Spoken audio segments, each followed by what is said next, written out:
humillarnos delante de ti, Señor. Nosotros, tú eres nuestra esperanza, Señor. Tú eres todo para nosotros, Señor. Nosotros nos postramos delante de ti en este día a tus pies para aprender de ti, Señor. En el nombre de Jesús. Junto a tus pies.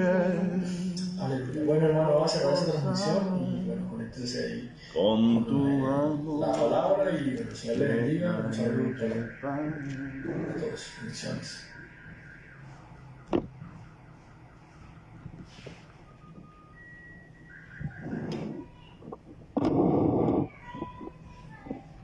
Bueno, buenas tardes a todos, Dios los bendiga. Aquí la audiencia aquí en el salón me gustaría que estuvieran como más así para ver si los veo, porque es que estoy me quedan esas lateralizados. Lorenita, Dios te bendiga, saludos allá por New Brunswick. Ya se trasladaron, hola Carlitos, Clemencita, mi hermana Jenny, Dios los bendiga por allá por Riverview, por New Brunswick. Gloria a Dios que podemos estar reunidos en esta tarde, amén. Saludos a todos. Mi sobrinita que va a estar aquí en primera fila de primerita, mi hermana y Hernandito, que están aquí ya listos. Bueno, vamos a orar entonces y vamos a entrar a la palabra de Dios. Tengo harto que hablarles, aunque el mensaje es bastante conciso, pero necesito enmarcarlo bien para que de paso los más nuevos puedan aprender doctrina. Amén. Es muy necesario en la vida aprender la doctrina sana, fundamental del cristianismo, para así no dejarnos llevar por la falsa doctrina. Amén. La mejor manera de desplazar la falsa doctrina es ¿cómo? Exponer la verdadera. Oremos.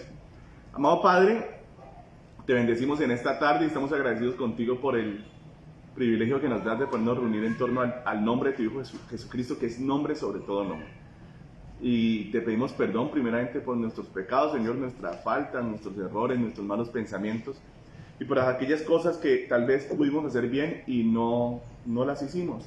Perdónanos, Dios, y límpianos con la sangre de tu Hijo amado Jesucristo, y concédenos que en esta hora el Espíritu de Dios descienda sobre nosotros, rompiendo todo yugo, toda cadena, toda cosa inmunda del enemigo, y que haya libertad en esta tarde, Señor, y que tu pueblo salga bendecido por haber escuchado esta palabra. Glorifícate, que tu palabra, como está escrito, cumpla la labor, la función para la cual tú la envías. En el nombre de Jesús, amén y amén. Bueno, saludos de Sammy, me dicen ahí, bienvenido a Colombia, Sammy, Dios te bendiga. Bueno, entonces el título de hoy está un poco largo, así que anótelo con cuidado. ¿Tú tienes ahí, Saris, para que tu mamita anote? Bueno, el título de hoy está un poco largo, así que póngame mucha atención. Todo lo que hagas o dejes de hacer por tu hermano, lo haces o lo dejas de hacer por el Señor. Amén. Y es importante, ¿no? Porque es algo que me ha venido dando vueltas en la mente desde hace ratico, ¿no? Del problema del pecado de la indiferencia o del pecado por omisión, cuando dejamos de hacer lo bueno. Vamos a empezar por la regla de oro que se encuentra en Mateo capítulo 7, versículo 12. Y miremos el pensamiento del Señor, como siempre lo digo. ¿Cómo piensa Cristo? A veces tratan de comparar a Cristo con otros personajes, ¿no? Pero a veces no se medita muy bien en lo que se habla. Alguna vez una señora le decía a otro señor por ahí, un anciano muy sabio, que Cristo se notaba que había ido a la India a aprender las cosas espirituales. Y él le respondía de manera muy simple. Él decía, no, lo que es de los judíos es muy propio de ellos, porque los judíos, toda su sabiduría y sus palabras las sacan de algo llamado como la alianza, una alianza con Dios. Por lo tanto, a ellos no les es permitido aprender doctrinas de otras fuentes para practicarlas. Y si además de eso fuera cierto, pues Jesús, ¿qué nos hubiera enseñado? Nos hubiera enseñado sobre meditación y cosas de esas. Pero Jesús nunca nos enseñó sobre eso. Y aquí hay un caso en el que se compara una frase del Señor con otras frases. Se las quiero leer. Capítulo 7 de Mateo, versículo 12. Así que todas las cosas que querráis que los hombres hagan con vosotros, así también haced vosotros con ellos, porque esto es la ley y los profetas. Amén. Entonces, evidentemente aquí hay varias cosas que mirar, ¿no? Hay una frase que dice, no le hagas a los demás, ¿cómo? Lo que no quieres que te hagan a ti. Ahora se compara con esta frase, pero la diferencia entre una frase y otra es como enorme, gigantesca. Y le voy a poner el ejemplo. Resulta que en el derecho, cuando usted estudia el derecho, usted ve una cátedra que se llama obligaciones. Y en la cátedra de obligaciones, que está muy ligada a todo lo que tiene que ver con el tema contractual, a usted le enseñan que hay obligaciones de hacer y hay obligaciones de no hacer. En este caso, la frase de no le hagas a los demás lo que no quieres que te hagan a ti, sería una obligación ¿de qué? De no hacer. O sea, te pone en una posición como pasiva, negativa. O sea, para cumplir con esa frase que se dijo, se necesita simplemente no hacer nada. Y está bien para esa frase, para esa religión y para esa cultura y para ese sector espiritual. Pero Cristo no dice no hagan. Cristo dice que hagan. En el derecho lo llamaríamos una obligación de hacer. Una obligación de movernos, de hacerlo. Por lo cual, en la palabra de Dios, la pasividad o la indiferencia o el no hacer nada es pecado. Y el marco en este versículo es más tremendo y todavía porque está diciendo, estas son la ley y los profetas. Significa que es una palabra dada ¿para quién? Para todo el mundo, porque ahí dice, por lo tanto, lo que los hombres quieren que hagan con ustedes, háganlo ustedes primero con ellos. Pareciera hasta ahí una doctrina como universalista, un mandamiento como universal. Pero cuando tú lees, estos son los profetas y la ley, eso lo enmarca al público que va dirigido. Esta palabra que Jesús aquí le está hablando de manera precisa ¿a quiénes? A los judíos. En otras palabras, al pueblo de Dios, que hoy no solamente son los judíos que tienen la alianza con Dios hecha con Moisés, sino que también el pueblo de Dios hoy en día es la iglesia de Jesucristo que hizo una alianza con Dios en la sangre de Jesús. Un pacto como superior, más tremendo. Entonces este es un mandamiento dado a nosotros los hijos de Dios. Diga amén. Amén. Date cuenta la diferencia, hay demasiada diferencia entre que a ti te digan que no le hagas a otro lo que no quieres que te hagan a ti. Hay una diferencia muy grande entre a decir, hágale a él lo que quiere que hagan por usted. O sea, esos deseos que usted tiene para usted, primero hágalo en los demás. Los buenos deseos, obviamente, ¿no? Ahora, esta palabra hoy se llama así, ¿no? Todo lo que hagas o dejes de hacer con tus hermanos, lo haces o lo dejas de hacer por el Señor. Amén. Entonces, esta palabra es para la iglesia. Y les voy a dejar tarea para que lean allá en la casa. Hay una doctrina que se llama la doctrina universalista, que es la que maneja normalmente la Iglesia Católica Romana. Por esa razón, ustedes siempre van al Papa diciendo, ay, no podemos matar a nuestros hermanos, ay, que haya paz entre hermanos, porque todos somos hermanos, dice él, ¿verdad? Y todos los caminos conducen a Dios. Y por eso se reúnen con él todo el poco de ecuménicos. Entonces usted va a ver allá a imanes ecuménicos, va a haber rabinos ecuménicos, pastores evangélicos ecuménicos, patriarcas ortodoxos ecuménicos, toda una congregación de gente ecuménica, y él lo hace en torno precisamente a esta falsa doctrina, y se los voy a dejar en la palabra para que se den cuenta de que no todos somos hermanos. Eso hay que entenderlo. Entonces, la doctrina universalista es un error, y con base en la doctrina universalista, entonces dicen que todos somos hermanos, ¿verdad? Y además de eso dicen, ojo con esto, que al ser todos hijos de Dios y todos hermanos, Dios cómo nos va a enviar al infierno. Entonces eliminan el infierno y de esta manera posicionan su religión y sus dogmas católicos sobre una falacia enorme. Una de las cosas que más impresiona cuando uno escucha hablar al Papa es que cada palabra que el Papa habla, que le agrada tanto a la gente, está contradiciendo directamente a Jesucristo. O sea, él dice que él es el vicario de Cristo, pero cada cosa que él dice contradice a Jesús. Entonces yo me pregunto, nosotros los hijos de Dios y los discípulos de Jesús, ¿qué debemos hacer? ¿Contradecir las palabras de Cristo?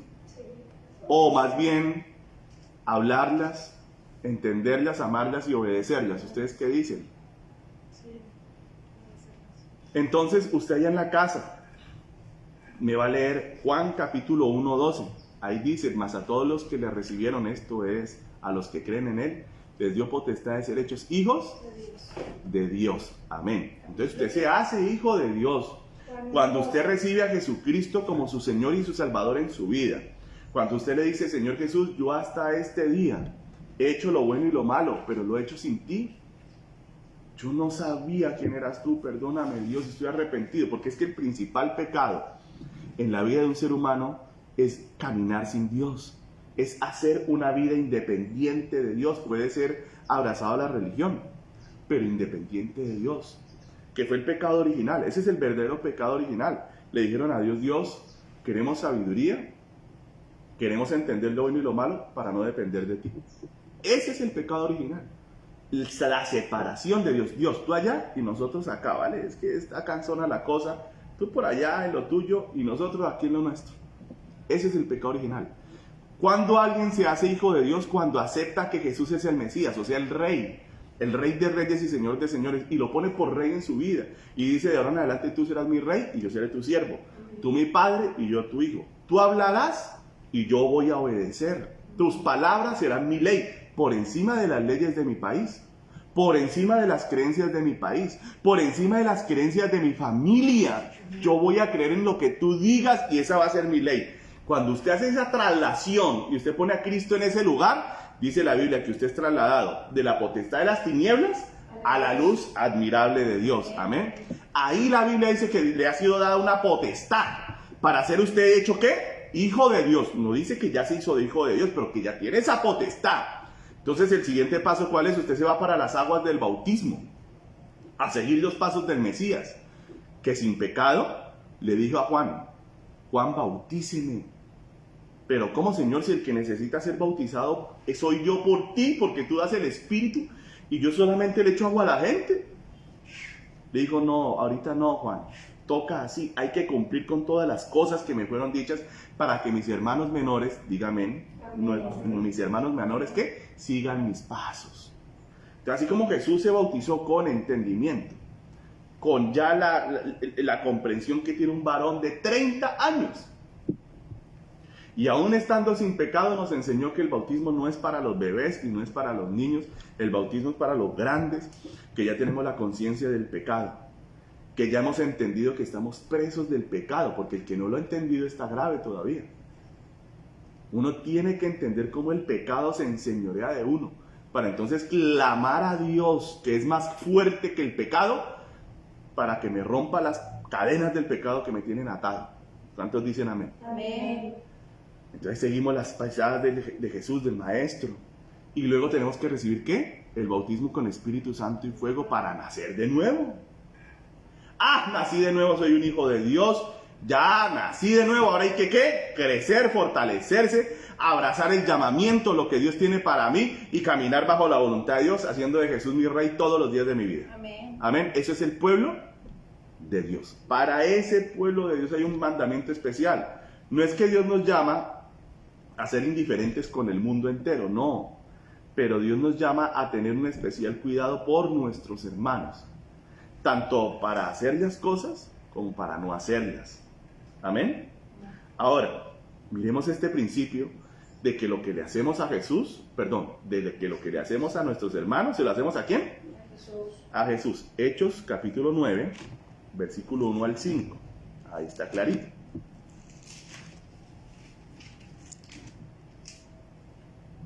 Listo. Hechos 9, capítulo 9, versículo 1 al 5. Dice así: Saulo, respirando aún amenazas y muerte contra los discípulos del Señor. ¿Contra quién estaba él respirando amenazas y muerte? O sea, contra nosotros. Amén. Vino al sumo sacerdote. ¿Sí ve?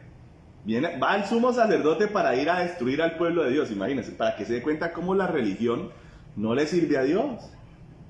Le servimos a Dios los que vivimos con el Espíritu Santo y hacemos su voluntad. De resto, olvídese que voy allá donde el Papa para que me dé la bendición. Dicen, puras maldiciones. Puras maldiciones. Pastor, pero ¿cómo hacer maldición? Sí, hay bendiciones que son maldiciones. Por eso dice la palabra del Señor, aquel que en la mañana bendice en alta voz a su hermano le será contado por maldición. O sea, hay bendiciones que son contadas por maldiciones. Y hay maldiciones que si usted ora, Dios se las convierte a usted en bendiciones. ¿Cuántos dicen amén? Aprenda ese principio, no toda bendición es bendición, hay bendiciones que son maldiciones. Dice, y le pidió cartas para las sinagogas de Damasco, a fin de que si hallase alguno hombre o mujer de este camino, los trajese presos a Jerusalén. Mas yendo por el camino, aconteció que al llegar cerca de Damasco, repentinamente lo rodeó un resplandor de luz del cielo, y cayendo en tierra, oyó una voz que le decía, Saulo, Saulo, ¿por qué me persigues? ¿A quién estaba persiguiendo Saulo? ¿A quiénes quería matar? ¿A quién quería llevar a la cárcel? A los discípulos del Señor. Pero mire, de repente hay una voz que le dice, oye, ¿usted por qué me está persiguiendo? Él dijo, ¿quién eres, Señor? Y le dijo, yo soy Jesús, a quien tú persigues. Dígame. Amén. Entonces lo que usted le hace a su hermano, ¿a quién se lo hace? A Cristo, al Señor. ¿Cómo la ven? Y lo que los hombres le hacen a usted, ¿a quién se le están haciendo? Cristo. Y si lo tratan bien, ¿a quién están tratando bien? Y si lo tratan mal, ¿a quién están tratando mal? Y cuando lo gritan a usted, ¿a quién están gritando? Y cuando le hablan con cariño y con bondad y con amor, ¿a quién le están hablando con cariño, con bondad y con amor? Entonces tenemos que medirnos, ¿sí o no? Amén. Hay que medirse, hermano. No podemos estar con un carácter todo volado y todos irascibles y volátiles a toda hora y arrepintiéndonos cada 5 minutos. No, ahí es que moderarse y temer a Dios. Eso hace parte en gran medida del temor por Dios. El cómo trato yo a los demás, amén. Y más a mis hermanos. O sea, si tengo que tratar bien a todos, a mis hermanos más. Amén. Dura cosa es de dar cosas contra el aguijón. Entonces, ¿está claro el principio, sí o no? Amén. ¿Les parece que está claro o está como confuso y difuso? ¿Cómo lo ven ustedes? Está bien. Claritico, ¿cierto? Claritico. Lo que yo le hago a mi hermano, ¿a quién se lo estoy haciendo? Que usted cogió y le mandó 10,000 pesos al pastor Toñito, como hacen a veces algunos hermanos que llegan y me mandan una ofrendita. ¿A quién le está dando usted esa plata? ¿Al pastor? No, a Toñito. Los hermanos que nos han ayudado en este tiempo con mi hermana Moni, ¿a quién están dando esa plata? ¿A Mónica? Al Señor Jesús. ¿Y quién se va a encargar de recompensarlo a uno por las cosas que ha hecho por Cristo? El mismo Rey. Amén. Ahora, sigamos mirando este principio en Mateo capítulo 25, que es el lugar a donde yo me quería dirigir desde el principio. Yo estoy sin horas sola. Mateo 25, a ver si alguien me pasa un celular, alguna cosa. No pusieron tampoco el computador hoy. Hay una unción aquí. Bueno, entonces está clarísimo, ¿cierto? Mateo 25. Bueno, Mateo 25 es uno de los pasajes para mí más espectaculares. Aquí vamos a ver tres escenas del fin de los tiempos, ¿sí? En la primera, en el capítulo 25, desde el 1 hasta el 13, vamos a ver la parábola de las vírgenes insensatas y de las vírgenes sensatas, ¿verdad? Ese es el arrebatamiento de la iglesia. Inmediatamente veremos una cosa que se llama la parábola de los talentos. De los talentos. Y en la parábola de los talentos vemos reflejado algo llamado el tribunal de Jesucristo. Entonces la iglesia es arrebatada por Dios, la lleva al cielo, pero nos tiene que juzgar Dios, ¿verdad? El Señor nos tiene que juzgar para saber qué nos va a dar a cada uno. Porque obviamente, como siempre lo hemos dicho, la misericordia de Dios es grande. El Señor es tan bello que salvó a Pablo el apóstol, ya lo vimos, después de ese encuentro en Damasco, cuando él se le abren los ojos y entiende, Dios mío, ¿cómo así que yo estoy persiguiendo al Dios que yo digo que le sirvo? Ese es el choque grande cuando un cura se convierte. ¿Cómo así yo no conocía al Cristo que yo mismo predicaba? Choque grande ese, tremendo, hermano. Pero así como también salvó a Pablo, también salvó ¿a quién? Al ladrón que se murió con él al pie en la cruz, que dijo, yo sí creo, Señor, acuérdate de mí cuando vuelvas. O sea, él creyó en la resurrección del Mesías, que él salía de esa cruz, que él se levantaba de la muerte, tremendo. El hombre tuvo una fe en el momento tremendo. Pero tenemos que entender que aunque a ambos les da la misma cosa en el sentido de que ambos los salva, no se puede comparar la obra del apóstol Pablo a la obra del ladrón.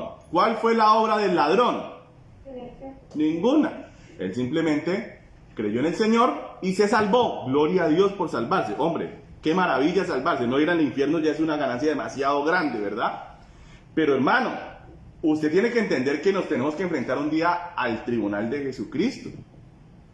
Y allá Él nos va a tener que tomar cuentas. Bueno, María Paula, a ver, ¿usted qué fue lo que hizo después de que se salvó? Venga para acá, mijita. Y van a tener un libro de ella.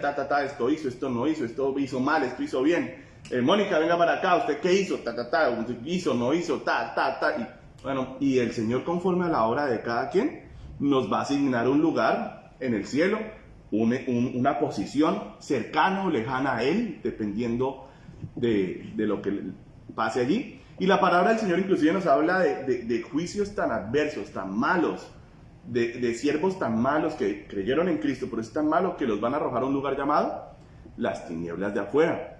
Un lugar que yo supongo que es cercano al cielo. Ellos verán el cielo, pero van a perderse el cielo, aunque no van a ver el infierno, pero van a perderse el cielo por su estado de negligencia, porque el siervo inútil que está inmediatamente en la parábola anterior es aquel que enterró el talento y no hizo ¿qué? Nada. Entonces dígale al que está al lado, porque nos ha faltado eso, dígale, hacer nada es pecado. O mejor dicho, no hacer nada es pecado. No hacer nada es pecado. Para los hermanos que disfrutan tanto de venir cada domingo a la iglesia a calentar esa silla y ya la tienen amoldadita, eso ya tiene hasta la forma, cada uno ya la reconoce y dice, esta es mi silla, la tengo ya calculada, impresionante. Toda la semana no se ora por nadie, no se le predicó el evangelio a nadie, no se le dio una libita de arroz a nadie, no se le habló del amor de Dios a nadie y se llega el domingo a escuchar otro sermón más. A que el pastor vuelva y diga una cosa o la otra. Y oramos por los diezmos, las ofrendas, así, reprendemos a esto, aquello, tal. Chao. Y usted dice, qué buena vida llevo. Voy para el cielo como un rayo, hermano. No hacer nada es pecado. Vayamos ahora sí a la parábola. La tercera parábola de Mateo capítulo 25, versículo 31. Ahora miremos, ya aquí no es el juicio, este ya no es el tribunal de Cristo. Aquí nos van a hablar de lo que va a pasar cuando Jesús el Señor vuelva a la tierra y estando en Jerusalén va a traer a todas las naciones de la tierra que quedaron vivos, a los de los búnkeres. Hoy estaba viendo un búnker que tiene 14 pisos hacia abajo, piscina, tienen todo listico para cuando venga el apocalipsis, ya tienen dónde esconderse. Y la Biblia habla de los reyes de la tierra escondidos en las cuevas de las montañas y escondiéndose en las montañas bajo piedras. Qué impresión, hermano. Y piensan, no le vamos a escapar a Dios, la tenemos ya lista y calculada. No, señor. Los manda a traer a todos y viene este juicio. Y aquí vamos a ver aún con más claridad el problema de no hacer nada. Cuando el Hijo del Hombre venga en su gloria, ahí está, y todos los santos ángeles con él, esa es la segunda venida de Jesús. Esto es Apocalipsis 19, ate cabos. Apocalipsis 19 es Mateo 25, 31. Entonces se sentará en su trono de gloria, y serán reunidas delante de él todas las naciones, y apartará a los unos de los otros. Y aquí le digo una frase que siempre doy, y es que Dios no hace acepción de personas, pero Dios sí hace excepción de personas. Por eso pone, aparta a unos de otros, se llama hacer excepción. Dice, y apartará los unos de los otros, como aparta el pastor las ovejas de los cabritos, y pondrá las ovejas a la derecha. ¿Dónde pondrá las ovejas? A la derecha. Y los cabritos a su izquierda. Entonces el rey dirá a los de la derecha, venid, benditos de mi Padre, heredad del reino preparado para vosotros desde la fundación del mundo. Entonces el reino de Dios fue preparado ¿desde cuándo? Desde la fundación del mundo. ¿Para quién? Para nosotros. Para los hombres. Para los seres humanos. Creo que aquí son los que quedaron después de toda la desgracia, de todo el desastre que ha pasado. Apocalipsis 19, ya pasó todo, la ira de Dios, las copas, las trompetas. Mejor dicho, la tierra se volvió un desorden, un desastre. Y hay unos sobrevivientes, los mandaron a traer porque sobrevivieron, pero del juicio no se escapan. ¿Verdad? Dice, desde la fundación del mundo. Entonces Dios hizo el reino de Dios para los hombres. Porque tuve hambre, dice Jesús, y me disteis de comer. Tuve sed, y me disteis de beber. Fui forastero y me recogisteis. Estuve desnudo y me cubristeis. Enfermo y me visitasteis. Entonces dicen amén. Porque algunos dicen, no, pero yo para qué visito al enfermo si yo ni se sana ni nada. Hay que visitarlo así sea solo por visitarlo. Amén. Para que no se sienta solo. ¿Cuántos dicen amén? Amén. Para reconfortarlo. Amén. Amén. Para que vea que su gente está con él. Que no lo han, ¿cómo? Abandonado. ¿Cuántos dicen amén? Por eso es que mayor que los dones es el amor. Amén. Y si usted no tiene un don de sanidades, pero tiene amor, usted es mayor que el que tiene el don de sanidades. Amén. Amén. Sigue diciendo. A ver, estuve desnudo, tal, me cubriste, 36. Enfermo y me visitasteis. En la cárcel y vinisteis a mí. Entonces los justos, o sea, los hombres que se habían portado bien en medio de la ira de Dios, de las persecuciones, de la dificultad, un tiempo en la tierra monstruoso, y en medio de eso ellos se habían portado ¿cómo? Bien. ¿Habían ayudado a quién? A los siervos. A la iglesia que se había quedado. Mire cómo Dios hasta el final cuida a su gente. Ay, me quedé del rato. Bueno, sí, terrible. Pero Dios aún le sigue llamando hijo. Dios aún lo sigue amando. Y Dios aún dice que el que le haga algo a usted, se lo hace A él. a él. Entonces, en medio de esta persecución, de esta locura en la tierra, de estos cataclismos, porque ya no estamos hablando de terremotos, hablamos de cataclismos, tsunamis, caídas de meteoritos, posiblemente guerras nucleares, una monstruosidad. Y la iglesia está siendo perseguida, y los judíos están siendo perseguidos, y hay un grupo de gente que al ver perseguida a la iglesia, que al ver perseguido a los judíos, aunque no son del pueblo de Dios, aunque no creen en Jesús, pero pusieron en su corazón, no podemos ser malvados, ayudemos a la iglesia, vamos a ayudarlos. Y entonces cuando vieron al hermano con hambre, en la cárcel, ¿por qué están en la cárcel? Pues porque están perseguidos. ¿Por qué están enfermos? Pues porque están perseguidos. ¿Por qué están con hambre? Están perseguidos. ¿Por qué tienen sed? Están bajo persecución. ¿Por qué andan desnudos? Ahí está. Es un tiempo dificilísimo para la iglesia que está aquí en la tierra. Y hay un grupo de gente que va a tener misericordia y compasión de esa gente y los van a alimentar. Y los van a esconder, como hicieron muchos alemanes y mucha gente en la Segunda Guerra Mundial con los judíos. Escondiendo judíos para que no los mataran. Algunos dirán, no, eso no hay que hacerlo. Importante es la vida eterna. Hay gente que ya se vuelve muy espiritual y muy etérea. Y resulta, hermano, que lo que usted hace en este mundo por otro, eso no pasa desapercibido para Dios. Amén. Si usted ayuda a un judío, ayuda al Señor. Y si usted ayuda a un hijo de Dios, usted está ayudando al Señor. Amén. Entonces mire lo que pasa. Jesús les dice, mire la respuesta de esta gente, cómo es su ignorancia de Dios, para que usted entienda que aquí Dios no está juzgando a su pueblo. Dios está juzgando a los que están por fuera del pueblo de Dios. Y es tanta su ignorancia de Dios que mire lo que dicen. Dice, versículo 37, entonces los justos, o los buenos hombres y mujeres, le responderán diciendo, Señor, ¿cuándo te vimos hambriento y te sustentamos?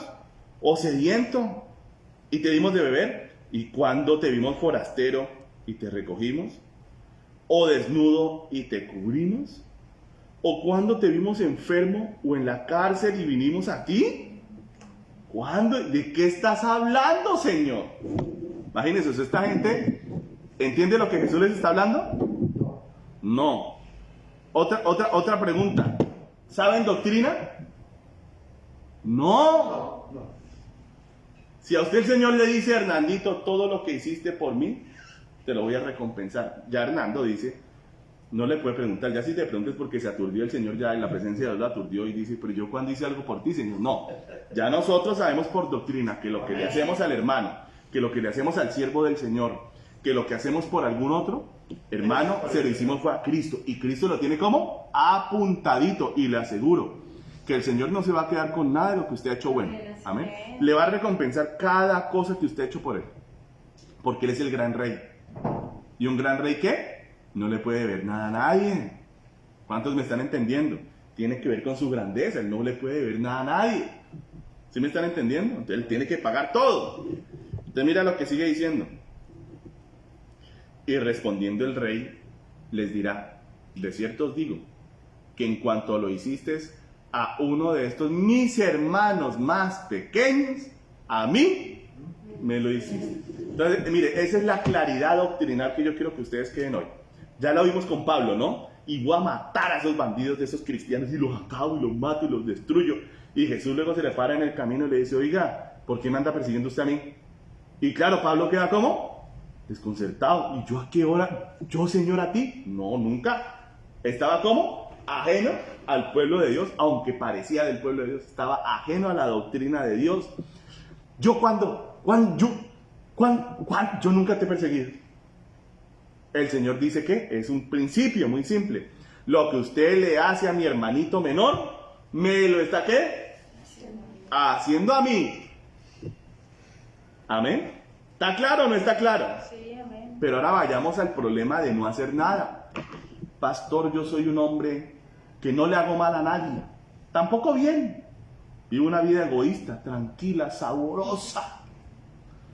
Me gano mi sueldo y vivo por ahí relajado y no le hago nada a nadie, ni bueno ni malo. Y él estará pensando, voy para el cielo. No, papá. Los cristianos no somos gente indiferente ni de no hacer nada. Los creyentes somos gente activa. Somos gente que hace, no que vive chao. ¿Cuántos dicen amén? Amén. Amén. Sigamos mirando aquí la disertación del rey. Mire acá. Entonces dirá también a los de la izquierda, ya los apartó, ¿no? Derecha aquí, de esta línea para acá ustedes, de esta línea para allá ustedes, los apartó a la izquierda. Apartados de mí, malditos. Imagínense, ya arrancó la cosa, para los que creen que Cristo siempre habla, hola bebé, no, ya arrancó. Y el Señor es clarito y como es. ¿Cómo le llamó? Malditos. Al fuego eterno preparado para el diablo y sus ángeles. Mire, aquí hay doctrina por toda parte. Entonces Dios hizo el reino de Dios ¿para quién? Seres humanos. Para el hombre. ¿Y el infierno para quién? Para el diablo y los ángeles. No fue hecho para el hombre. ¿Cuántos están entendiendo y doctrina? De ahí que se entienda por qué Dios no quiere condenar a nadie. Porque ese lugar no fue hecho para el hombre. Ese fue el lugar que Dios hizo para Satanás y sus ángeles que se rebelaron. Ese es el lugar para ellos. Pero como los hombres se aliaron con los demonios, entonces Dios les respeta la decisión de que vayan al lugar donde sus amos están. ¿Cuántos están entendiendo ahora sí la doctrina? Dios no hizo el infierno para el hombre. Amén. Pero mire esto tan tremendo. ¿Y cómo, Señor? ¿Por qué nos vas a mandar al lago de fuego si nosotros estábamos en nuestros búnkeres? Con agua, con maticas, con enlatados, con gimnasio, con masajeadores. Todo lo teníamos para vivir full. Hasta sala de cine le vi al búnker que vivió, 14 pisos. Y en un piso hay una sala de cine para poder pasar el apocalipsis full. En la Dolce Vita, para seguir en la Dolce Vita. Señor, hermano, qué increíble. Es que yo me quedé aterrado de ver ese búnker, hermano. O sea, lo tienen todo planeado para que su vida sabrosa siga, aunque el mundo se esté acabando. Y no, se podrá acabar el mundo, pero el cine no. Dios mío, bendito. Entonces, dice, porque tuve hambre y no me disteis de comer.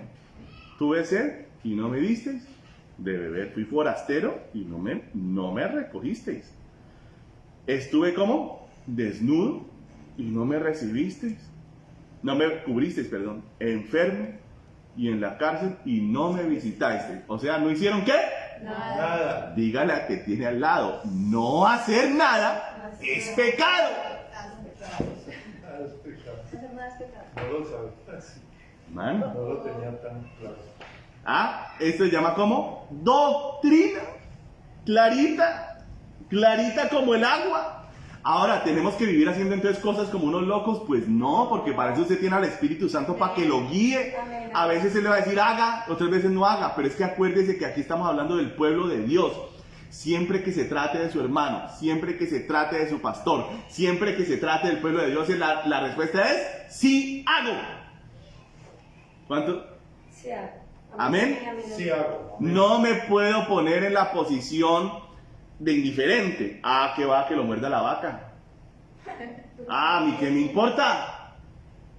Eso no es conmigo. Cada quien verá. Esa no es la actitud de un hijo de Dios. Y si usted se pone en esas, mire dónde está Dios hablando. ¿Qué pasa, compadre? ¿A quién cree que le está diciendo que no lo va a hacer? ¿A su hermanito que tiene hambre y que usted le dijo que vaya, mire a ver cómo hace? ¿A quién le está cerrando la puerta? A Cristo. Entonces, no está hablando del ajeno, está hablando del hermano, ¿verdad? Terminamos de mirar esto que está tan bonito e interesante. Entonces, también ellos le responderán diciendo, están en la misma ignorancia que los otros. La diferencia fue el corazón, que los unos dijeron, pero ¿cómo vamos a dejar morir a este tipo? Ayudémoslo. Y sin saber estaban ayudando a Cristo, sin saber que era cristiano. Tenían un corazón como mejor, que el otro era un corazón como egoísta o a veces lleno de temores, porque a veces nos llenamos de miedos. Ay, no le hable a ese, tiene cara de asesino. ¿Qué tal los asesinos? Un poco de gallina. Entonces, por eso es que el temor lo lleva a uno ¿qué? A paralizarse, y ese paralizamiento espiritual lo llevará a usted al infierno al final. Por eso es que los primeros en largarse para el infierno son los incrédulos y los cobardes. Ahí van de primeritos, donde están en la punta ya. Cualquiera que se mueva en la fila ya se cayó. El que haga, el primero que se cae allá. ¿Cuántos me entendieron? Está la fila para el infierno, son los que están de primero. El que estornudó atrás ya botó al otro. ¿Me están entendiendo o no? Por cobardes, es que Dios no nos ha dado un espíritu de cobardía, dice la Biblia. No, que llegó el asesino, que llegó el ladrón, háblele de Cristo, háblele con amor. ¿Cuántas veces más yo le hablé a asesinos, a ladrones, y terminaron cuidándome por los barrios, llevándome hasta la maleta, que la caja, cargándolas por todas las calles, felices porque les había hablado de Cristo y habían recibido el Espíritu Santo, felices? ¿Cuántos dicen amén? Amén. Entonces, no es la actitud de la indiferencia la nuestra, y menos con nuestros hermanos.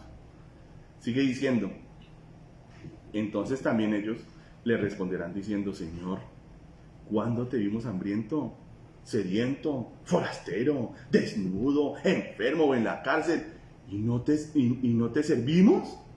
Entonces les responderá diciendo, de cierto os digo que en cuanto no lo hicisteis a uno de estos más pequeños, tampoco a mí lo hiciste. E irán entonces al castigo eterno, y los justos a la vida eterna. Amén. Amén. Entonces, no hacer nada es Pecado.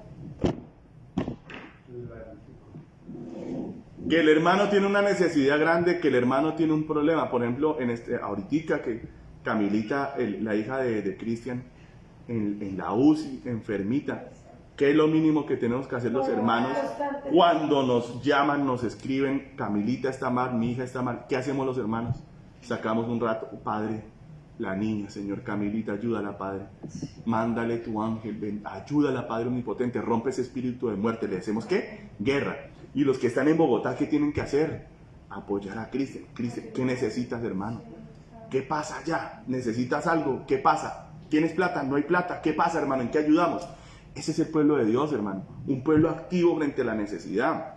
Unos verdaderos hermanos que cuando ven al otro que está caído, ¿qué hacen? ¿Le voltean la espalda y dejan que se termine de morir? No, hermano.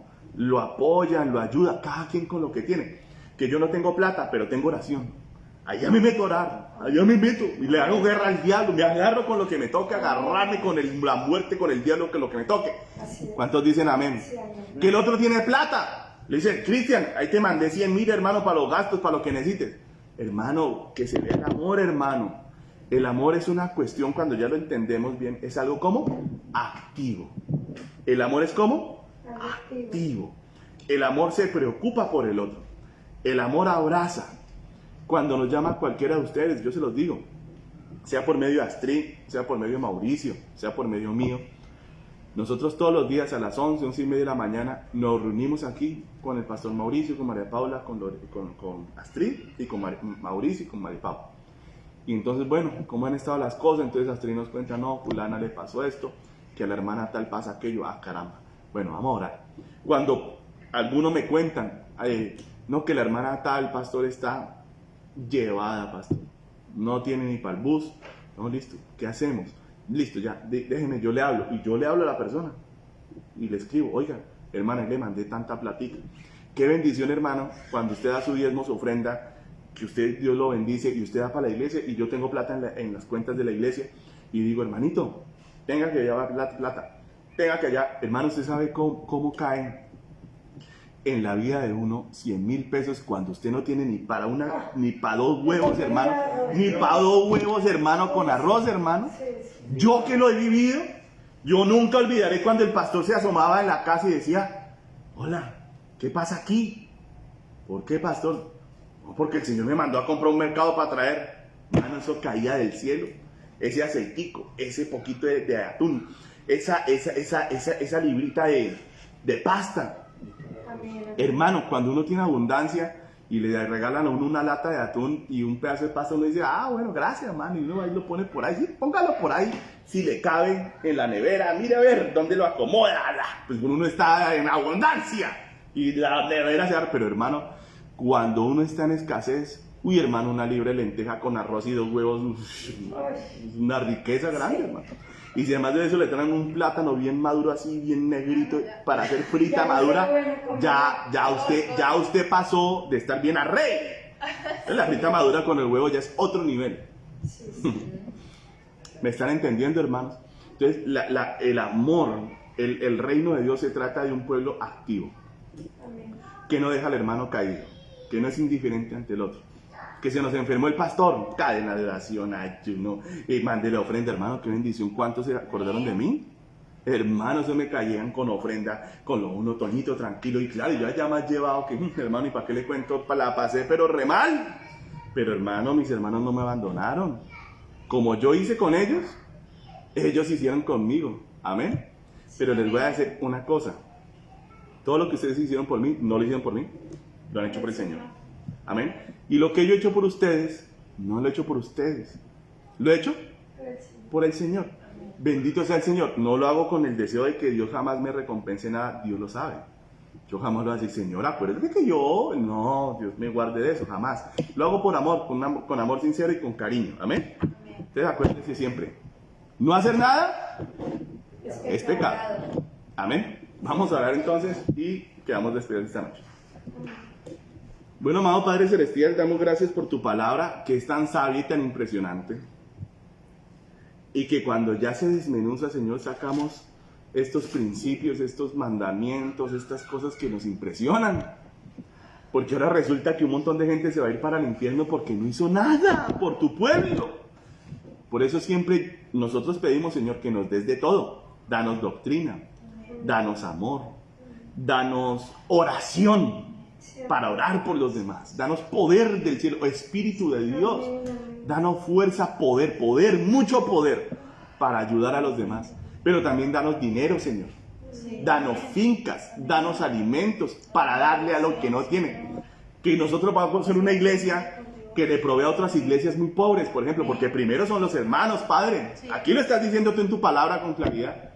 Entonces, si la iglesia del hermano tal está en necesidad, los hermanos le llevamos mercado, plátano, yuca, papa, que tenemos de todo. Señor, queremos ser una iglesia que tiene para dar. De todo, de todas las cosas lindas, Señor. Porque no pedimos para engreírnos, ni para creernos mejor que nadie, sino para hacer tu voluntad. Para honrar a nuestros padres también, que muchas veces que les falta una cosita a mis papás, les pueda yo mandar un dinero, una cosita. Lindo, Señor, es eso. Que cumplamos tu palabra, Señor. Si no, entonces, ¿qué hacemos nosotros sin cumplir tu palabra, Rey? Eso es gravísimo. Te bendecimos, Señor, en esta noche. Te amamos, te pido bendice a tu pueblo, guárdalo del mal y que hoy sepan que tú siempre estás ahí al pie de ellos para decirles qué hacer y qué no hacer. Pero siempre que un hermano pide ayuda hay que mirar qué se puede hacer. Sí se puede, a veces no se puede. En lo que uno pueda, ayuda, pero la indiferencia no es una opción entre hermanos. En el nombre de Jesucristo. Te amamos mucho, Señor, y quedamos en tu presencia. Amén y amén. Amén. Bueno, gloria a Dios. Dios los bendiga, hermanos. Dios los guarde. Nos vemos el domingo. Y bueno, bendito es el Señor. Chao, chao. Saludos a todos y un abrazo. Dios los bendiga.